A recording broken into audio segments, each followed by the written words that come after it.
আম্মু আজকে দুপুরে কী রান্না করবে সেটাই আপনাদের সাথে শেয়ার করব। তো প্রথমেই দেখতে পেয়েছেন পুঁইশাক আর আলু ভাপ দিয়ে নিয়েছে, মানে হালকা একটু সেদ্ধ করে নিয়েছে। তারপর ছিল রসুন আর কাঁচামরিচ ছেঁচা, এটা শুটকিতে দিবে। তো পুঁইশাক আর পুঁইশাকের ডাটা দিয়ে শুটকি রান্না করবে, সাথে দেবে রুই মাছের মাথা। আব্বুর বাসায় কিন্তু রেগুলার ডাল রান্না করা হয়, যেটা আব্বুর জন্য স্পেশালি, কারণ আব্বু ডাল খেতে অনেক পছন্দ করে, মানে খাবারের লাস্টে ডাল থাকবেই থাকবে। তো ডালের জন্য চালটা কেটে নিয়েছে আর ডালটা প্রেসার কুকারে সেদ্ধ করে নিয়েছিল। আর এদিকে মুরগি কষা বোনা করবে, তার জন্য সব ধরনের মশলা দিয়ে আলু কিউব কিউব করে কেটে ফার্ম মুরগিটা ভালো করে কষিয়ে নিয়েছে। তারপর অনেকগুলো আস্ত রসুন দিয়ে দিবে। সরি এইগুলো আস্ত রসুন ছিল না, ছিল রসুনের কোয়া। আম্মু সবসময় মাংসের মধ্যে রসুনের কোয়াটা ব্যবহার করে, বিশেষ করে হাঁসের মাংসতে বেশি, কারণ হচ্ছে আব্বুর অনেক পছন্দ। সাথে দিয়েছে কিউব করে পেঁয়াজ কাটা, যদিও পেঁয়াজ কুচি কুচি করে প্রথমে ভেজে নিয়ে মাংসটা কষিয়ে নিয়েছে, তারপর পেঁয়াজ বাটাও দিয়েছিল আর কিউব করে দিয়েছে একটু কাঁচা কাঁচা ভাইবটা থাকার জন্য।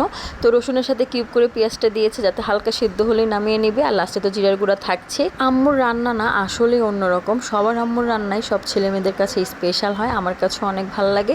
তো আম্মু আমার পাপাইটার জন্য ঝাল দিতে চায় না, বলে কি অহুহা করে, কিন্তু আসলে আমরা তো ঝালটা লোকে সবই খাওয়াই, কিন্তু যে নানু বলে কথা, মানে বেশি ঢং। তো এদিকে লাস্টে জিরার গুঁড়া দিয়ে নিচ্ছে আর আমি একটা কাঁচামরিচ দিতে বলেছি, যেহেতু ঝালটা একটু কম দিয়েছে। আমি একটু ভাতের সাথে কাঁচামরিচটা মেখে ঝাল ঝাল করে খাবো। এই তো মুরগির মাংস মাখো মাখো ঝোল হয়ে গিয়েছে, দেখতেই পাচ্ছেন তেল কিভাবে ভেসে ভেসে আছে। এদিকে আলু সিদ্ধ বসিয়ে দিচ্ছে, কারণ বিকেলবেলা আলুর চপ আর ডিমের চপ নাস্তাতে বানানো হবে। আর এদিকে পুঁইশাক ভাজি তো রেডি, শুধু পুঁইশাক দিয়ে মাছের মাথা দিয়ে শুটকির তরকারিটাই বাকি আছে। আর এদিকে দুধ ঢেলে নিচ্ছে, আগে একটু দুধ ছিল এটা ঢেলে নিল, বাকি একটা প্যাকেট থেকে আরেকটু অর্ধেক ঢেলে নিল, কারণ পুরো 1 কেজি জাল দিবে দুধ খাওয়ার জন্য। হ্যাঁ, আমি আবার শুধু শুধু দুধ খেতে পারি না, পেট ব্যথা করে, আমি চা খাবো আর সবাই দুধ খাবে। তো যাই হোক, অর্ধেকটা দিয়েছে আমাকে ফ্রিজে রাখার জন্য। ফ্রিতে ফার্ম ফ্রেশ দুধের অ্যাড করে দিলাম, যদিও এটা এমনিতেই পপুলার, আমি আর কি পপুলার করব। তো যাই হোক, এদিকে রেখে আপনাদের একটা জিনিস দেখাচ্ছি, সেটা হচ্ছে পিঠা।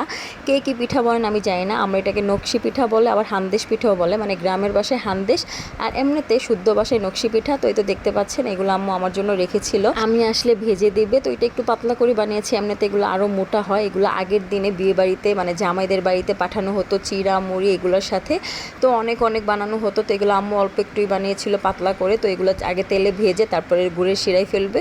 তো এদিকে দেখতে পাচ্ছেন দুধ জাল করার জন্য রেডি করেছে, আর এদিকে শুটকির তরকারিটাও বসিয়ে দিয়েছে। আমার আম্মু সব রান্নাই মজা, কিন্তু আমি বুঝি না সব তরকারি কীভাবে এত সবুজ রাখে। আমিও পারি, এখন একটু আম্মু থেকে টেকনিক শিখে গিয়েছি। তো সবুজ থাকলে দেখতেও ভালো লাগে, পুষ্টিগুণও থাকে, আবার খেতেও মজা লাগে। মানে চেহারা যদি দেখতে সুন্দর না হয়, খেতেও জানে কেমন লাগে। তো যাই হোক, এদিকে ডালটাও রান্না হয়ে গিয়েছে, চালতার ডাল। তো চালতার দিনে চালতার ডাল, জলপাইয়ের দিনে জলপাই, আমের দিনে আমের ডাল, আর টমেটো তো থাকছেই। তো টমেটো সবসময় দেওয়া হয়, কিন্তু ইদানিং দেখতেছি আম্মু ডালে টমেটো দিচ্ছে না, মানে টমেটো সব কিছুতেই ডাল, মানে সব ডালেই দিবে, সাথে টকটা ধরেন জলপাই, কাঁচা আম বা চালতা এগুলো দেয়। তো এই তো বাচ্চাটার জন্য খাবার রেডি করে নিলাম, একটু শাক নিলাম, একটু তরকারি নিচ্ছি, নিয়ে এখন খাওয়াবো। এদিকে পাপাইটার জন্য খাবার বাড়ছিলাম, আর আম্মু এদিকে লেবু কেটে নিয়ে আসছিল। তো পাপাইটার জন্য সব কিছু বেড়ে নিচ্ছি, একটু আলু, একটু রসুন, আর একটু শাক, একটু মাংস, সব কিছু একটু করে নিচ্ছি, কারণ এটাই সে খাবে না। তো মাশাল্লাহ বলতে ভুলবেন না। তো আম্মুর রান্নাগুলো আপনাদের কেমন লেগেছে জানাতে পারেন। সবাই ভালো থাকবেন, আল্লাহ হাফেজ, আসসালামু আলাইকুম।